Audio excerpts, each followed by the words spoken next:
What's up, y'all? It is Sunday. We're here for another episode of Throwing Light. I'm LTJ Reeves, and if you're not throwing light, you're not acting right. I am super excited to have another one of my IML judges on Throwing Light to this evening. I've got GS Yang. How are you, GS?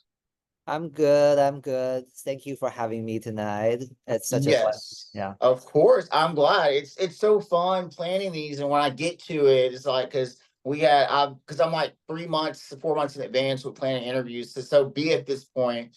I wish that we were in better circumstances, but we'll get to that later. But we are here. It is December 1st. Hey, why don't you go ahead and let everybody learn a little bit about you? How did you get involved in activism in the community? Yeah, thank you for the question. I have long interested in my own sexuality and fantasies, whatnot. Explore a little bit in college. I still remember passing through Chicago with my family, who were, celebrating my graduation from college, and we were debating what to do in Chicago. And at the time, I was really interested in going to the Leather Archive, but it's way up in the north, and we only had like half a day. So my parents like, let's do like, the usual. Let's go to see around the Louvre. Let's go to see Navy Pier and whatnot.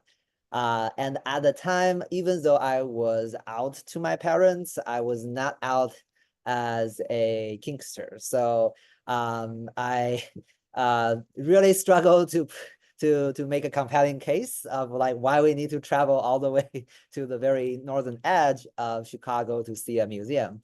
So long story short, it was not as pleasant as I hoped for that day. But fast forward a few years later, I ended up in Chicago for grad school.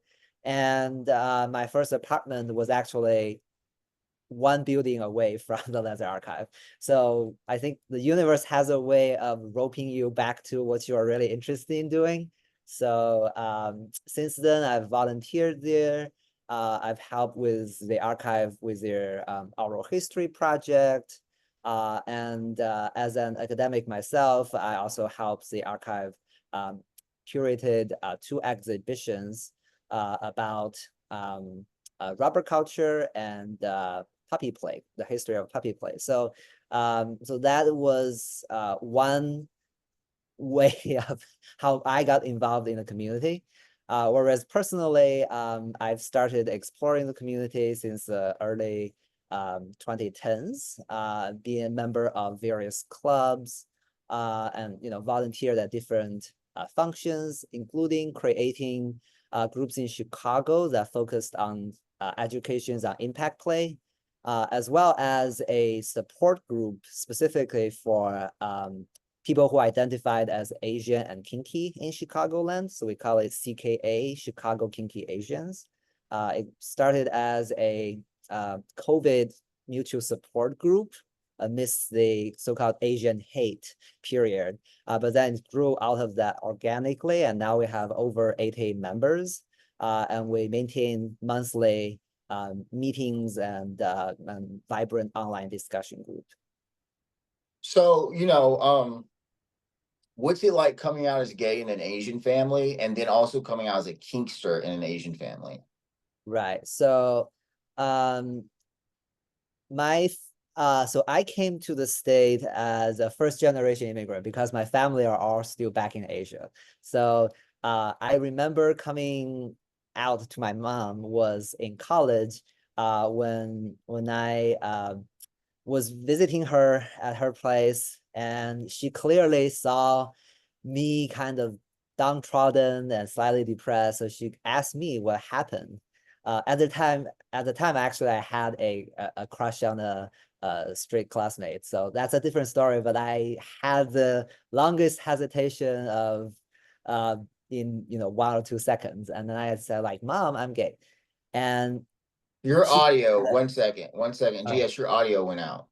okay. Let's see. How's that? Do they work? Oh, yeah. No. Okay. Now I hear Okay. you. Oh, cool. Yeah. So yeah. So I told my mom I'm gay, and she had a sigh and then says, "Oh, I saw you got cancer, you know. So I felt like that's one of the best way a mom could react to the Yeah, situation. no, hindsight, what's more important? Right. Yeah. So and then a few years later came out to my dad. So it was a kind of a gradual process. And then as for like coming out as a kinkster, I never specifically articulate that aspect, but on the other hand, we never really hide anything when my parents visit us either. So um, I remember like one day my mom, we came back home and saw my mom was playing with a paddle, and she was like, "Oh, this is great for circulation," and she's just paddling herself. It's like great for overall chi flow and all the holistic medical ideas. At my wedding, both my parents were there, and my mom was fascinated that we have human puppies as ring bearers. So she was fascinated with the puppyhood, and she actually asked to try them on. So, so in a sense, oh, she also like, I think last summer when she visited, she was like, "Oh, I'm gonna place a dip on that leather shirt you're wearing because once you're outgrown that, I want to wear that." I was like, "Sure." So in a way that we never really specifically like articulate our kink identity with like both me and my spouse. But on the other hand, like we were never really like intentionally withholding from them. So they see um our gear, they see, there's like whips hanging in the room. And sometimes they ask questions and we just answer that. So I think one needs to be aware that kink and BDSM is a particularly modern articulation of human sexuality, right? So I felt like the idea of kinkiness doesn't necessarily automatically translate well across culture. So in my own family's case, I think they understood that we pursue happiness in our very unique ways. And they understood that it was done in a safe and consensual way. And beyond that, they didn't never really show too much details in knowing the specific details. And I felt like, just like I'm not really interested in their particular, adult life, certain aspect of their adult life laser, like we never really discuss specific details, but it was done in a way where I personally felt like supported because parents were supportive of who I am and who I chose to love and be with. So I think that's I'm pretty happy about that aspect. That's interesting. So are your parents inquisitive? Like, do they ask a lot of questions? They ask questions, but it's always kind of specific to certain like it's like, oh, like, this is an interesting whip. Now we talk about that. They would like come across like some shirts with, interesting image, and maybe they will ask about, oh, how did you get that? And we can talk about that. But on the so there's, episodic discussions about specifics. And yeah, that's and I felt like for me, it's a kind of case by case situation in that because they don't necessarily have a holistic ideas about like someone could see being kinky as a particular personal identity. I felt like whenever they have the question, I'm happy to answer, but also I don't feel like I need to overwhelm them with, a long exposition about what it means being kinky in the US. So, in terms of being visible as an Asian person and a kinkster, are there any difficulties that you find in terms of having that space, or do you face stereotypes within our community in terms of kinks and fetishes? Yeah, that is a great question in that I think um, the queer community in general are more aware of issues of intersectionality, systematic biases and stereotyping and whatnot. So I felt like personally, as an first gen immigrant, I definitely have experienced stereotyping in different aspects of life. And the kink leisure community is one aspect of life. So it's unfortunately it's not entirely free from the many, ingrained biases or cultural stereotyping. So I can give you one example. So that was about 10 years ago, and I was in a cocktail hour with some, friends and brothers of an organization. And, perhaps it's alcohol, but one person actually came to me and said like, oh, I've never really seen an Asian playing a dominant role.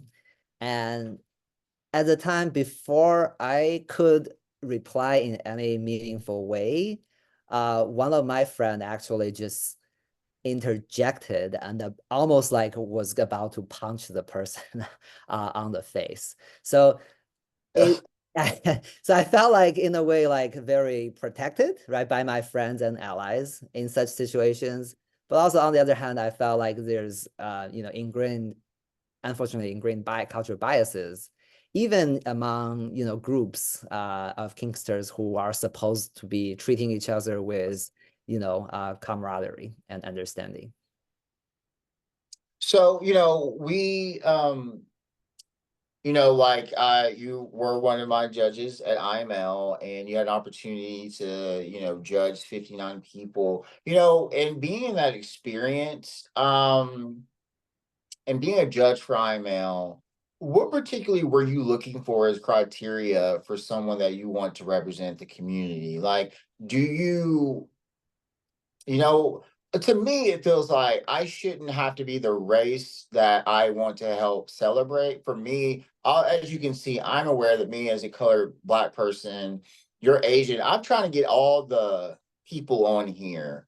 Mhm. Do you feel that the Asian community is kind of like left in the shadows sometimes in terms of how they're treated? I would say that first of all, the AAPI community is itself highly diverse within, right? And the whole population is, I think, about like, something like 5% of the US population or even less, depending where you are, right? So on the one hand, I felt like, yes, we are kind of a subset of a minority that, sometimes we don't get enough representation, or that we did not have particular effective ways to help dispel some of the cultural stereotypings. So that's why I felt like having specific Asian focused groups and events is helpful. Because in our Chicago-based group, for instance, in CKA, we have had uh, really good discussions about, daily racism one encounter with the medical provider, for instance, where one's, medical data was interpreted through a very white paradigm, white-centric paradigm that led to misdiagnosis and whatnot. So pedal back, I think, yes, me as Asians, I see in daily life how I and my fellow Asians have to navigate different systematic challenges, but also that many of these challenges are not unique to us either.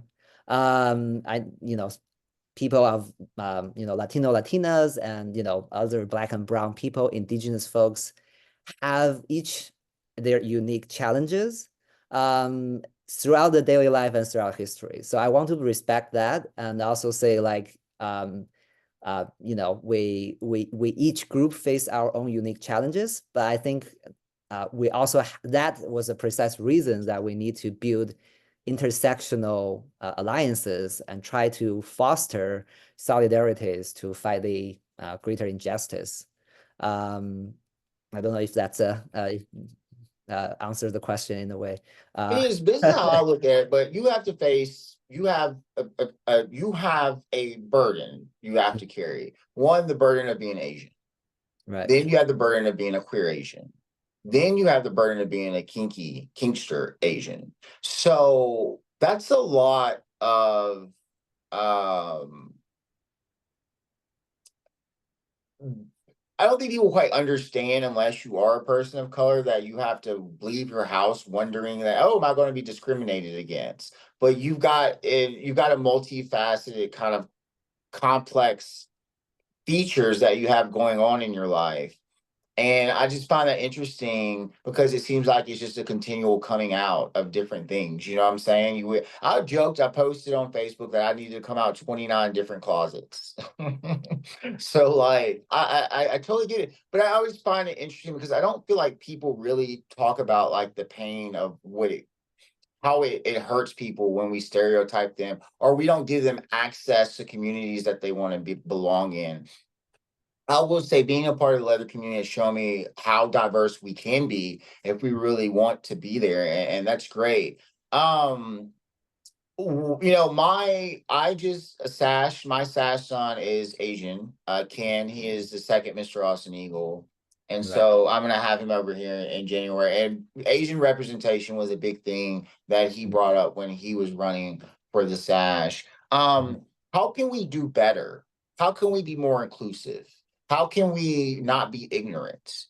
How do we, because we had the all that Asian hate because of the pandemic. And Right. it's like no one really wants to go back to that. But how do you persevere as an Asian in the kink community? Like what advice do you have for them to stay true to who they are? Right. Those are some really big questions. And I felt like on the one way I could only speak from my personal experiences. And while, recognizing, acknowledging that, every person have unique challenges. So being an ally to other minorities in the community is something that I think everybody should be aware of. Because as you said, like there are many different um, intersecting identities one can have, right? One could have invisible disabilities that are not manifested easily, right? One could have other challenges such as, a trans person may be passing or non-passing and therefore receiving different perceptions in the community, right? So I felt like being aware, right, and being educated on these these different groups challenges is perhaps one thing that everyone can start to read about. For instance, this year I personally uh, have had greater experiences with some kinksters with disabilities, and they interaction with them really helped me to rethink a lot of issues about accessibility of space. Some of those are, simple, easy things, mundane aspects, such as like, was there enough places for wheelchairs to turn around, right? And those things are not, previously not really registering with me. So I felt like I have been growing as someone, as a kinkster, as to be more aware about how I can be of help to others within the community. That said, yes, being Asian have its own unique challenges. How to navigate, cultural backgrounds that may be particularly, that may be seen as homophobic or as less tolerant about sexual minorities. I think those are cultural aspects that we need to negotiate with, both on the a personal level to uh, first of all help ourselves, and second of all help people around us, and then um, you know uh, just raising the awareness of that everyone may be going through their own challenges. So let's not, take people at their face value, but try to actually engage with everyone as a living person and try to, have more in-depth conversations about each other's needs and desires.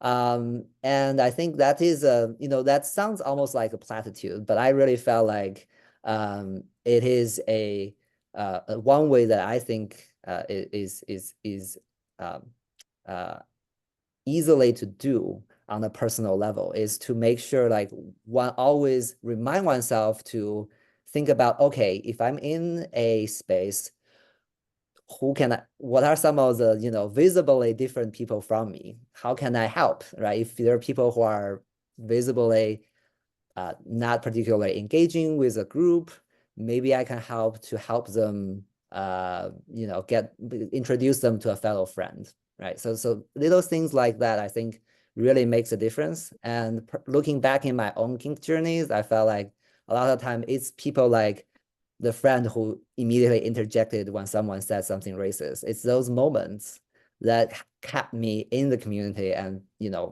continue to try to make my own contribution. So again, uh, in short, I think um, being aware of our differences, always trying to connect with others on a human basis. And I think that those are good initial steps.